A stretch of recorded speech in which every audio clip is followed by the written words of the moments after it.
Hey everyone, welcome back to the Cohesion Podcast. Today I'm joined by Ellen Maier, Director of Human Resources at Zignaly.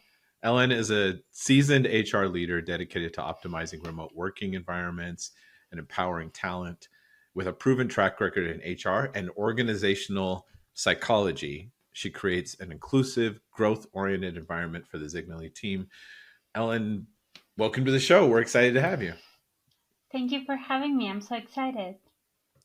Well, what we do at the very beginning, ask you some questions. Listen, they're not super personal, but it's just a Okay. chance for us to get to know you a little bit better. Well, I know we're going to end up talking about that, but kind of building trust with the audience so they know you a little bit better as well. So I've got 5 get to know you questions Okay. Let's to go get ahead. started. The first one, what are the top 5 most opened apps on your phone right apps. now? Oof. Okay, I think probably the top one is Instagram. I'm a my millennial, so I'm going over Instagram.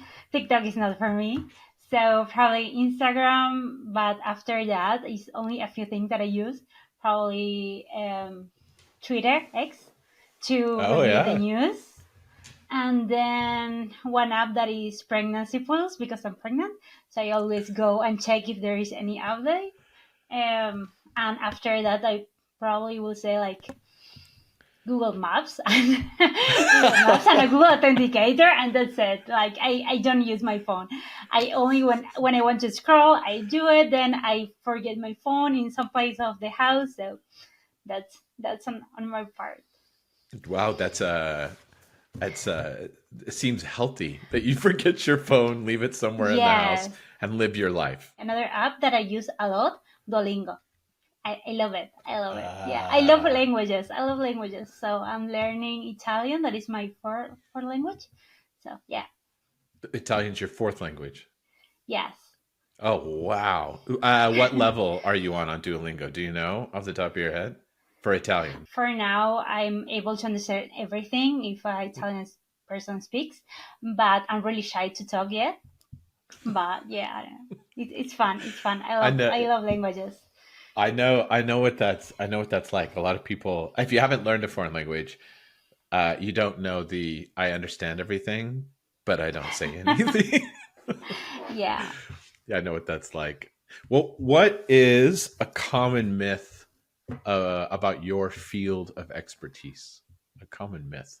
It's not as much as a myth, but it's a really common thing for everyone, is Yeah. that human resources only appears when they want to fire someone. That is the only moment that they appear. They show up and everyone is scary. So probably we'll say that one. Geez, be more Yeah. direct, will you? Yeah, that's I'm working to break that idea. I'm working to break yeah. that idea that is like, okay, human resources is like showing, it's like, it's more fun, it's more like connection. I'm working to change that.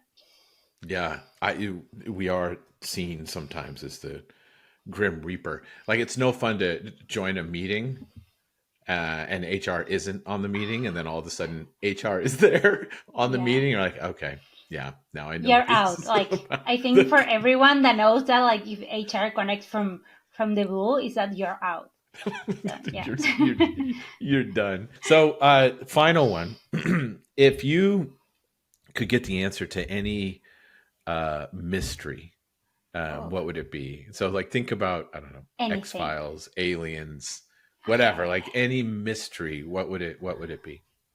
Probably will be like what happens after we die, because if you have that mystery solved, you will probably live your life totally differently.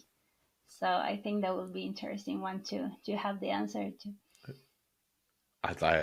That's super meaningful. That to. makes me feel bad that I would answer about I don't know What was Bigfoot your answer? and What was your answer? I need to know it right now.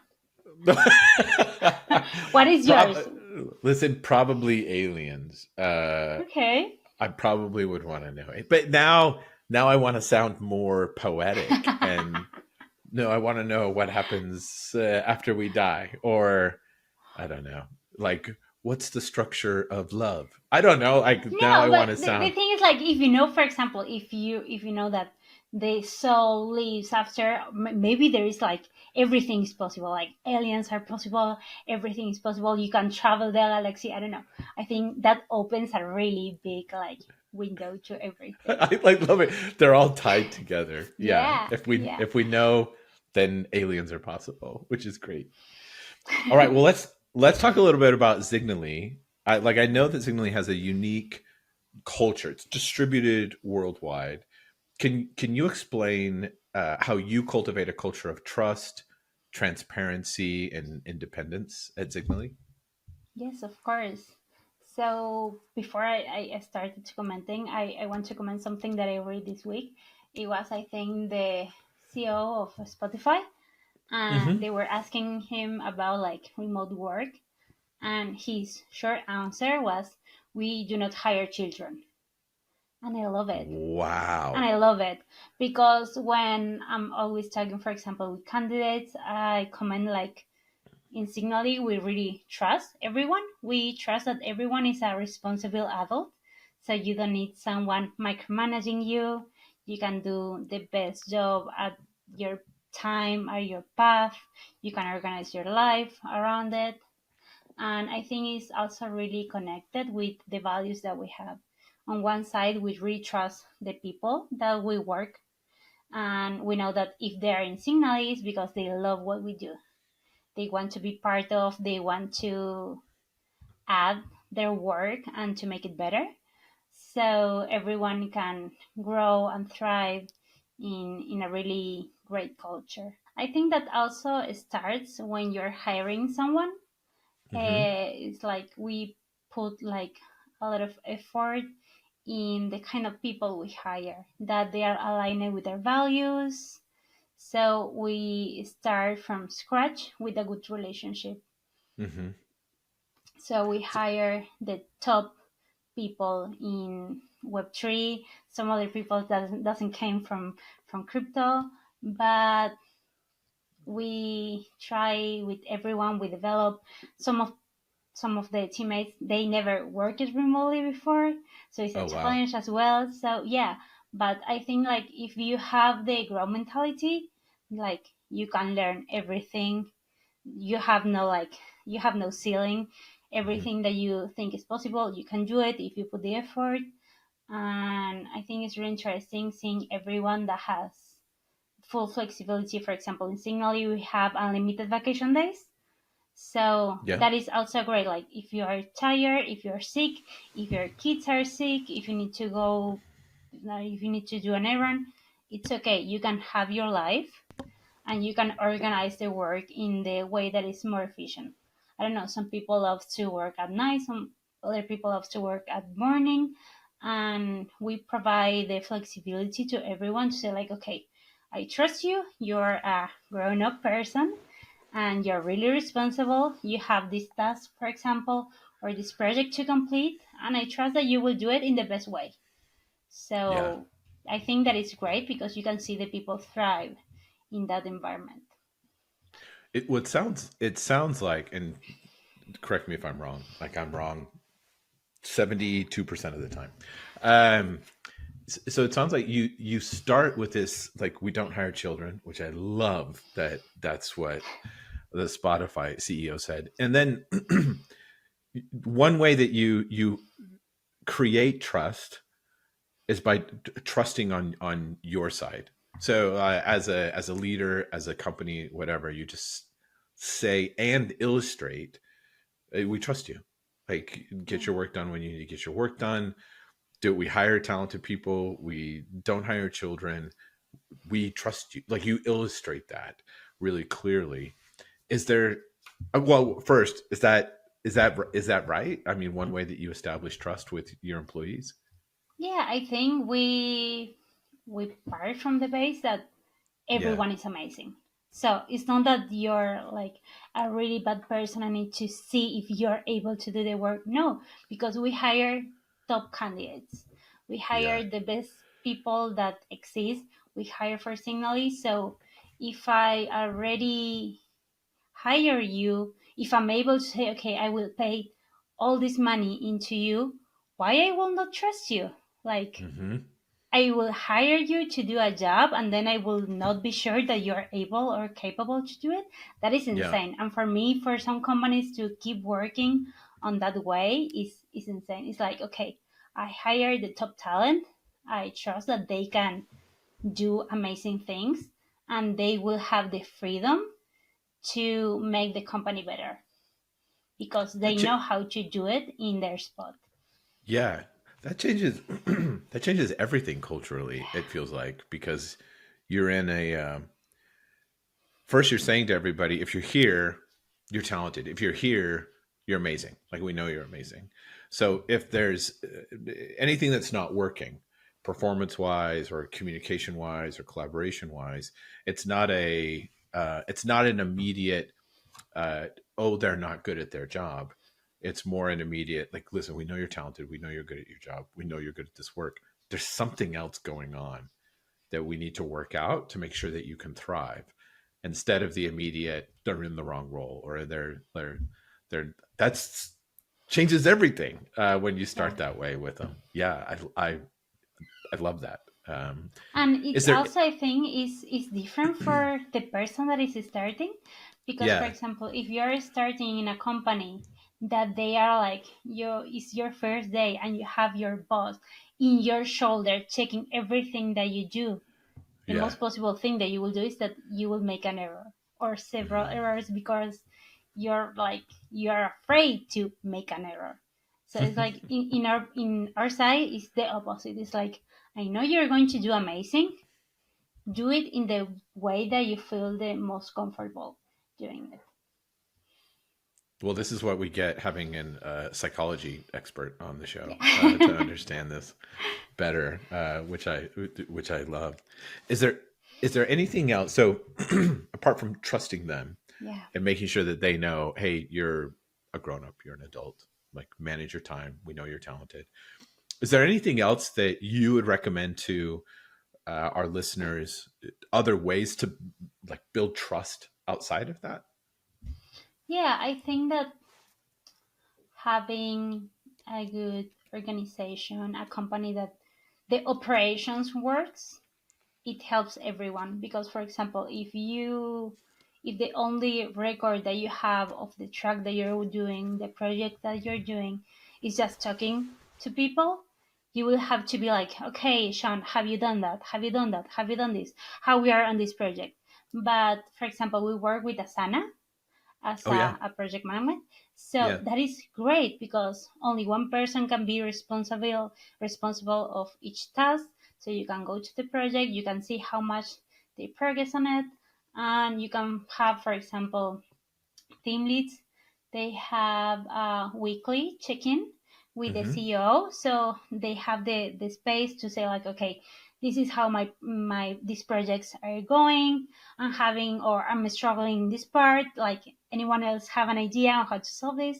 So instead of focusing on like how you're doing, or like give me an update, you can focus on how can I help you. Like, I'm here if you need Yeah. any help.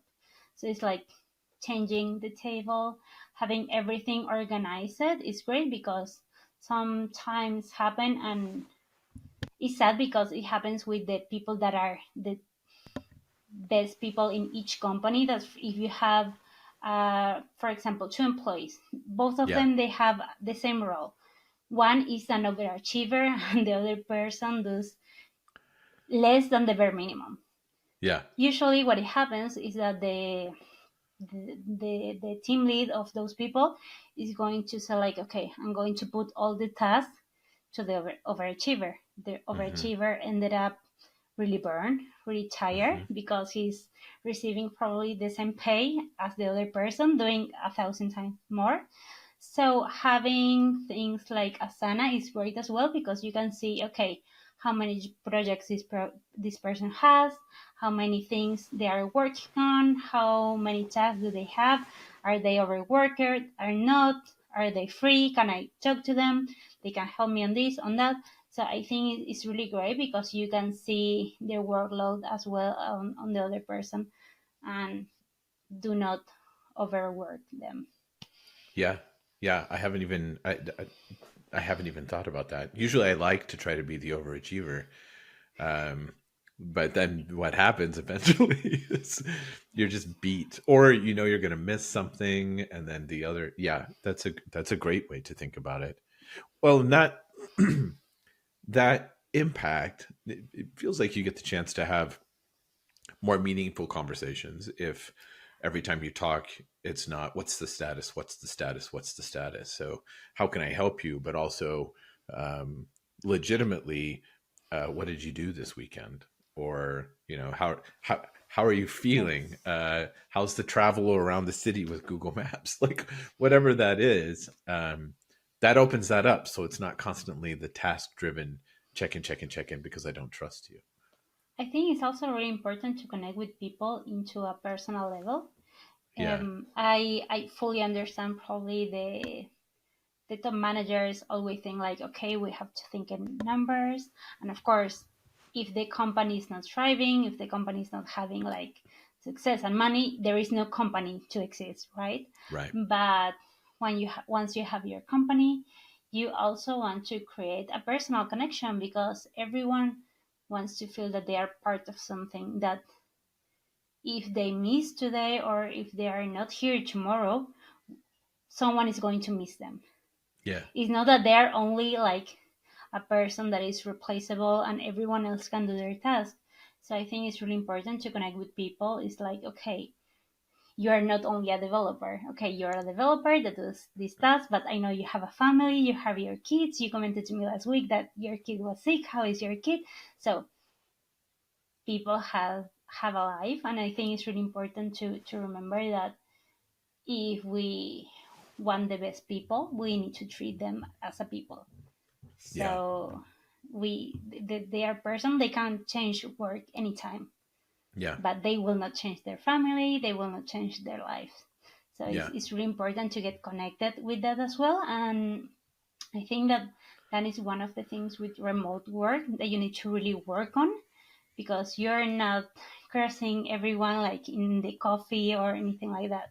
So you need to be really like driven into that part to like, okay, I want to make people have personal connection between each other, to Yeah. feel that they are part of something that is important, and to feel that they matter as a person and not only as uh, I don't know how to like a person that only will do a certain job and it Yeah. will serve me for something. Yeah. More valuable Yeah. than the job. The people are more valuable than the job. You we were able to chat in another session before the show, and it's clear that you are really good at creating that quick personal connection. Like even now, you asked me what the mystery is that I would want to solve, and no other guest has then turned around and asked me Really? what mystery. Yeah, that's. But that's clear that you either have a natural talent for that or you learned it, and being able to do that. Do you think that that skill, like the making the personal connection or checking in or not always thinking about the numbers, is that something that a leader has to learn, or do you think that that's something that's more innate? Like, can you teach a leader how to make those types of Yes. connections with their employees? Yes, of course. I think, of course, this is something that is really natural for some Yeah, people, that you really care about people. So I care about people, even if it's in the supermarket, even if like I genuinely care about people. But for some other people, that is really probably focus on the operations or the goals or the achievements.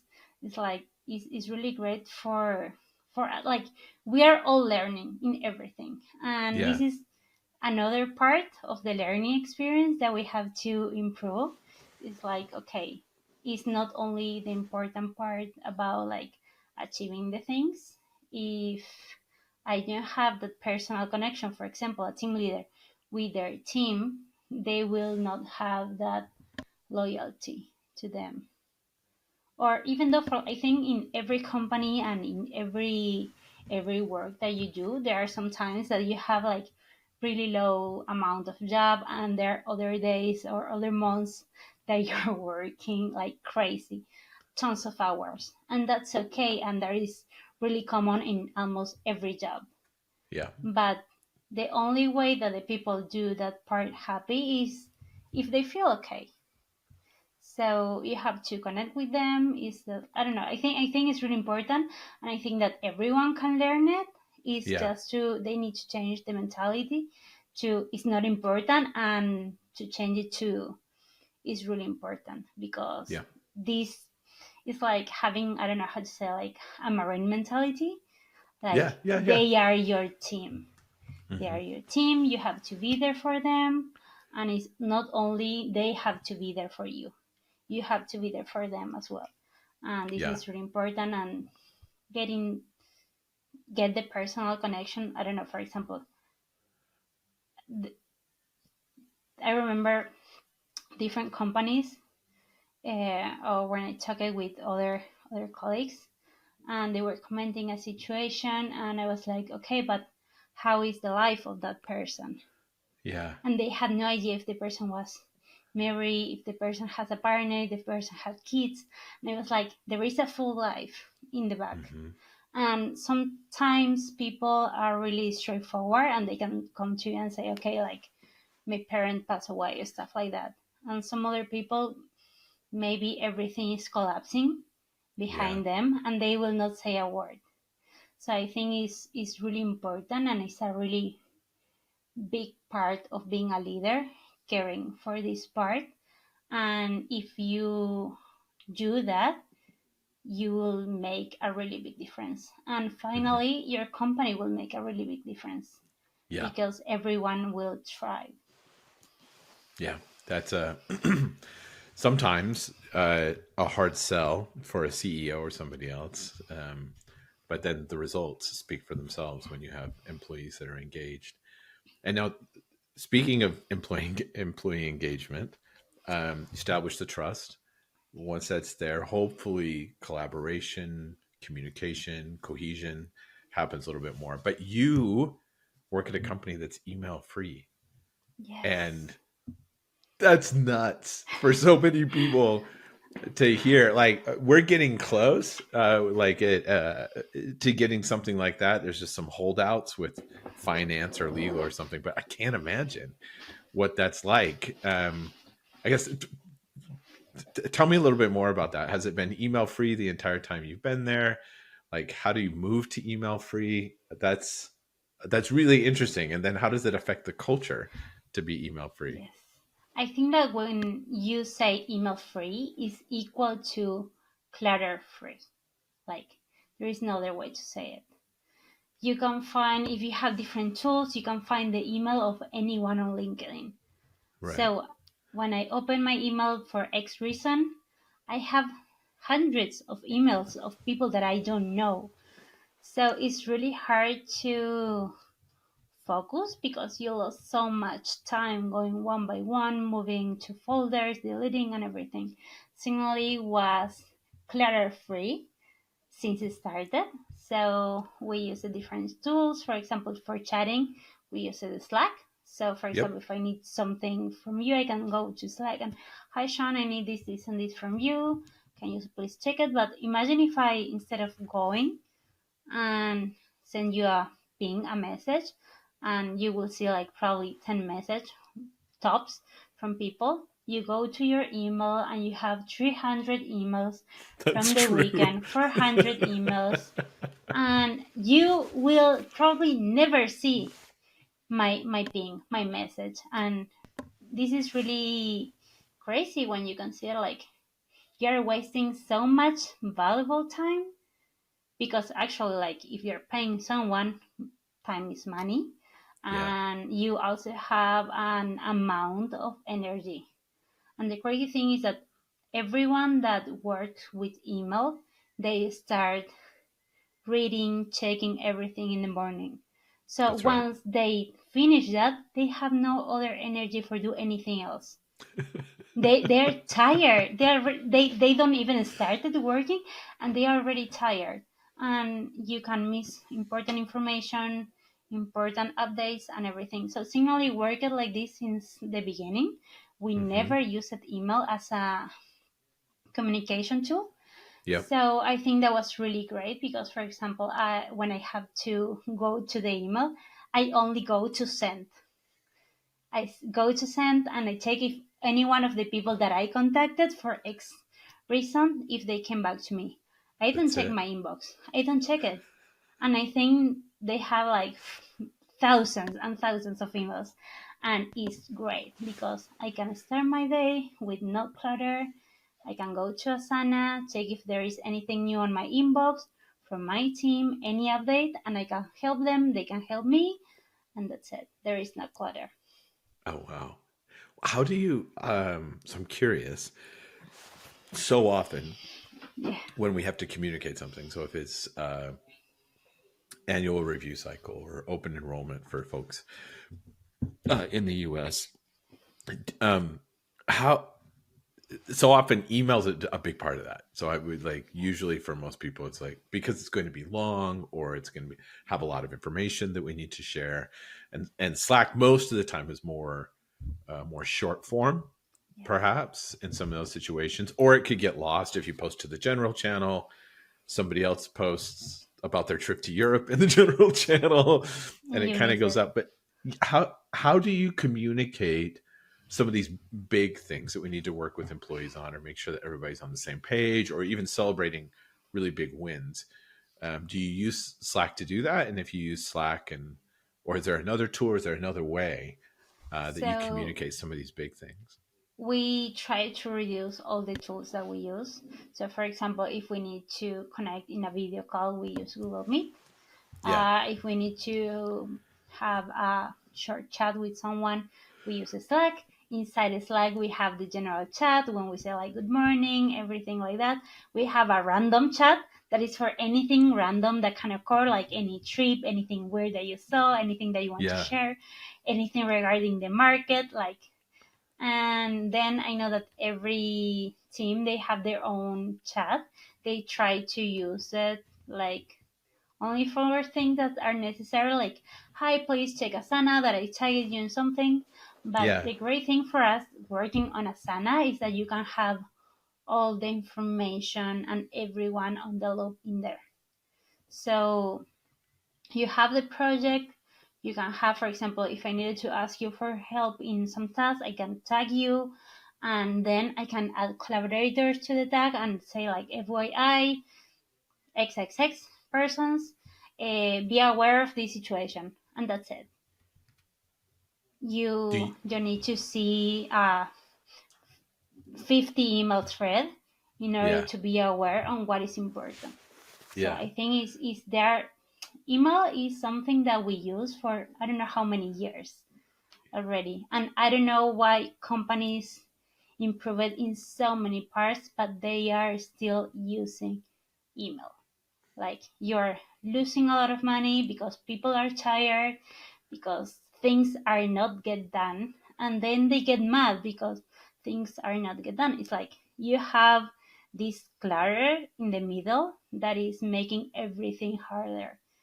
So if any company wants to considering deleting email and only using, for example, to contact an external team person or anything, I think that is the best approach possible. yeah. Well, you said at the beginning with when talking about the general channel that you would go in there and say good morning, but I think that that would probably be hard for your team because you're so spread out. So you've got a global team like all Yes. over the world. I mean, I'm the type of guy that would say good morning, even though I know you're in like Portugal or Spain or whatever, and then they'd be like, "Hey, listen, I'm going to bed. Why did you say good morning?" But how do you manage a team like you're heading HR for this vast like different time zones, different cultures, different everything? Like, how do you how do you juggle that? How do you manage that? I think it's really important. Okay, Asana help us a lot on the Sure. organization, Yeah. but Yeah. it help us a lot to have to know that you need to create a strong documentation. So, Yeah. for example, in Asana, all the information regarding a project, a task is there. So if you're working because it's 10 a.m. for you and it's 5 p.m. for me and I will be stop working right now, it's Yeah. okay. You can go to Asana, you can check everything, and you can Async. work Yeah. asynchronous mode. Asynchronous Yeah. mode. Yeah. So I think that is really important, and that's something funny, as you commented, as we have people that is in every time zone that exists. You will see some people saying good morning when you're going to bed, and it's okay, and that is perfect because that's their good morning, they're starting the Right. day. So this is really great because you can also say like, okay, we are so flexible that, for example, even if you start every day at 7 a.m., 7 a.m., 7 a.m., everyone is used to say like, okay, Sean starts at 7 a.m. When it's 7 a.m. for him, I will ping him for to help me with X thing, right? Yeah. But Yeah. that day you, I don't know, you needed to take your dog to the vet. So instead of starting at 7 a.m., you started at 10. And when I see you, good morning, I was like, okay, he's working, so I will text you in that moment. So Yeah. it's really Yeah. great because that creates that personal connection with the person, Hmm. and you can see some people that had like really crazy schedules, or sometimes they work in the morning, sometimes they work in the afternoon, or I don't know, 3 a.m. in their time. So it's great because we provide the flexibility and everyone can decide in what time they work. And if, for example, you decided, I don't know, something changed in your life and you decide to start working at night, it's Yeah. okay. You can do it. It's okay. It's Yeah. okay. You probably, instead of saying good morning, you will say like good night, and Yeah. that's it. And that's it. Yeah. It just switches quickly. Well, do you think, or what's your I guess, looking forward, do you think more companies will move towards this type of setup, like making sure that you have the tools in place to do asynchronous communication, treating people like adults? You don't have to keep like asking, where's this task, where's this Yeah. task, where's this task, so that you can be all over the world. Do you think companies are moving in that direction? Because it seems like some bigger ones, like in the news that we've seen, are doing this really big call back to office, Call come back. back to office, come back to office. Like, where do you think we're going? Do you think we're going to end up like Zignaly for most folks, or will it be different? I think it's complicated because that is 100% related on how confident are you on the people that you're hiring. Yeah. Because if you, one, have no idea what people are you hiring, or if two, even if you hire the top people, you do not trust them, I do not think that they will go to remote, Mhm. right? And they will try to keep checking what everyone is doing and like that. But I think slow by slow, at least some people, some companies are going to go like into hybrid and then remote Mhm. most than anything, because people, they move from one work to another if they're not comfortable. Yeah. So once they stop commuting, I don't know, 1 hour and a half going to work, 1 hour and a half coming back from work, they were like, okay, I win 3 hours now. What can I do? I can go to the gym. I can have Yeah. time for my family. I can time for my pets. I can do anything that I like. So after the people goes remote, it's really hard for them to come back to the office. Yeah. It's really hard. So they start even negotiating with the companies. It's like, okay, reduce my salary, but allow me to work from home. Yeah. So it's insane. Yeah. But Yeah. I really hope that companies grows in mentality as well, and they will see like really big improvements. But okay, this needs to be done from a wall structure, because, for example, Yeah. if you work, you say that you allow everyone to work remotely, but then you keep email and then you make everyone lose 5 hours, 6 hours a day going through emails. Of course they are not going to be like really productive. But it's not their fault. They will lose Hmm. the same amount of hours if they're at the office. Hmm. But you will be happy because they are there. And Yeah. maybe it's the same. So I think it needs to be a change in the mentality. Like, we hire the top people, we trust the top people, and we will give them the best tools for them to do great things. Yeah. Yeah. Well, it sounds like what you and the team clearly, or your theory and the way you understand it is if there's lack of productivity or lack of collaboration, there's a good chance it doesn't have anything to do with people Yeah. being together in an office. There's something else going on that you can be highly collaborative, highly productive, and not have to be uh, not have to be in the office, and be able to have a distributed team like that. And that's impressive. I think that's something new, because usually when we talk about, or when I talk about or have talked about remote work, it seems more like a benefit. You have your personal life, you can work through these types of things, and it is for sure. That's part of it. But being able to make the case that more collaborative, more creative, get more work done, that's that's unique right now, because so many people have the theory that that it has to be the opposite to make that work. I think that unless there is like needed for people to be at the office because I don't know, we have an open office, clients come to the office or anything like that, uh, you are treating the employees or the team members of your company as Yeah. children, because you have to tell them what to do. You have to tell them, like, you have to work and you have to be here at 9 a.m., even if you are making as you're working. Because sadly, that is the thing what happens in companies. Like, people, or they don't want to work and they spend a lot of time making like they're working or in the bathroom or in different ways, and Right. that's not good for anyone. No. So no one wants to be told what to do. It's like Yeah. that. You don't want to be say like, no, don't go and sit in that chair. Yeah. You don't have 5 years.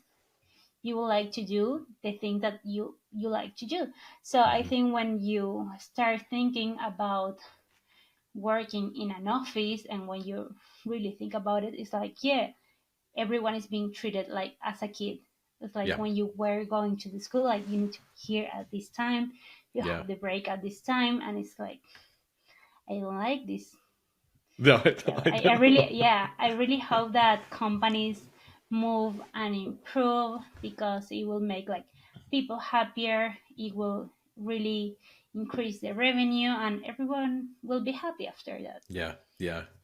Do you hear that? Super large tech company that will not be named. Ellen's letting you know you're hiring. You must be hiring poorly and not trusting the people that Yeah. are on your team. So, moving on slightly, we've got a few minutes left. I want to know your thoughts on AI within the human resources world. Like, have you seen ways that people are using generative AI, or using sort of this up and coming technology to, I guess, to increase this engagement or to support employees? How are you seeing it being used right now? Okay, so I think that the most common use that everyone use AI is ChatGPT. Like, help me to redact this email, help me to redact and make it like really nice to read this content, stuff like that. I think it's really great that we use the tools to save us time. Yeah. But on the other side, you can see that they have a lot of issues. When you think about it, like, AI can be tricked, Right. right? And there are a lot of things that only a person can have the feel. It's like, okay, I can see this person have like X amount of years of experience, but I can go to the LinkedIn and they actually don't have that. Or like, the human touch is really needed. Yes, you can use AI for a lot of different things, but I Hmm. still think that if you use AI as a intermediary, for example, for recruitment selection interviews, there is no way that they will be connected or that they will have a personal connection with the company. Yeah. There is no person in the middle.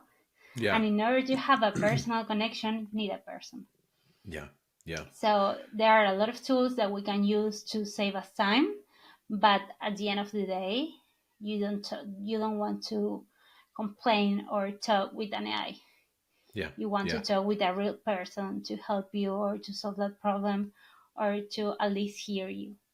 Yeah. So Yeah. I think we can use it, but we don't have to lose the focus on what is the goal. You could use yeah, using AI to generate that, or to take go through a list of candidates or something like that. It's almost like you speaking a foreign language. You're learning a foreign language. You're hanging out with your friends. You're in Romania, but there's somebody there that speaks better than you, or somebody that's Yeah. native, that can listen to what you say and then say, "Okay, that's close to what you're supposed to say, but this is the actual thing." The same thing with AI is it may generate a cover letter or a policy or something they're going to use, but you need the you need the human on the other side. At least right now, you need the human on the other side to go, okay, this works for us, or really this is more accurate in what we want to say to the employees. And in many cases, unless you're just going to post to Asana, you might have you know that the all hands, the weekly meeting, the weekly call is going to be better. And right now, that's not a generated AI video of the CEO talking to everybody No, and no. sharing that. There's a real human connection that's still happening. I think that is awful. Also, like if you actually think about that, it's like the best ideas between the team leads and everything came when you're talking about the weather, you're talking about this game, you're talking Yeah, about that. They came in that moment, like I saw this and I thought this was really funny. Oh, but I saw this part implemented in this way, and this is how ideas are created. So AI cannot create something from scratch. You yeah, need to give the input, or they will process what they have. yeah, So yeah, that is the part that the human is still one step ahead. It's like, okay, we have this technology, the people need this, or we can solve this problem, we can solve this situation. How can we do that? And like yeah. all brains on the table can work and generate an idea that there is no AI capable to do that. Yeah, I was. I think, yeah, 1,000%. That's exactly how creativity works. Is usually, there's always been the joke of demanding somebody be creative. You're all together in a room, and I say, "Ellen, be creative right now. Do it."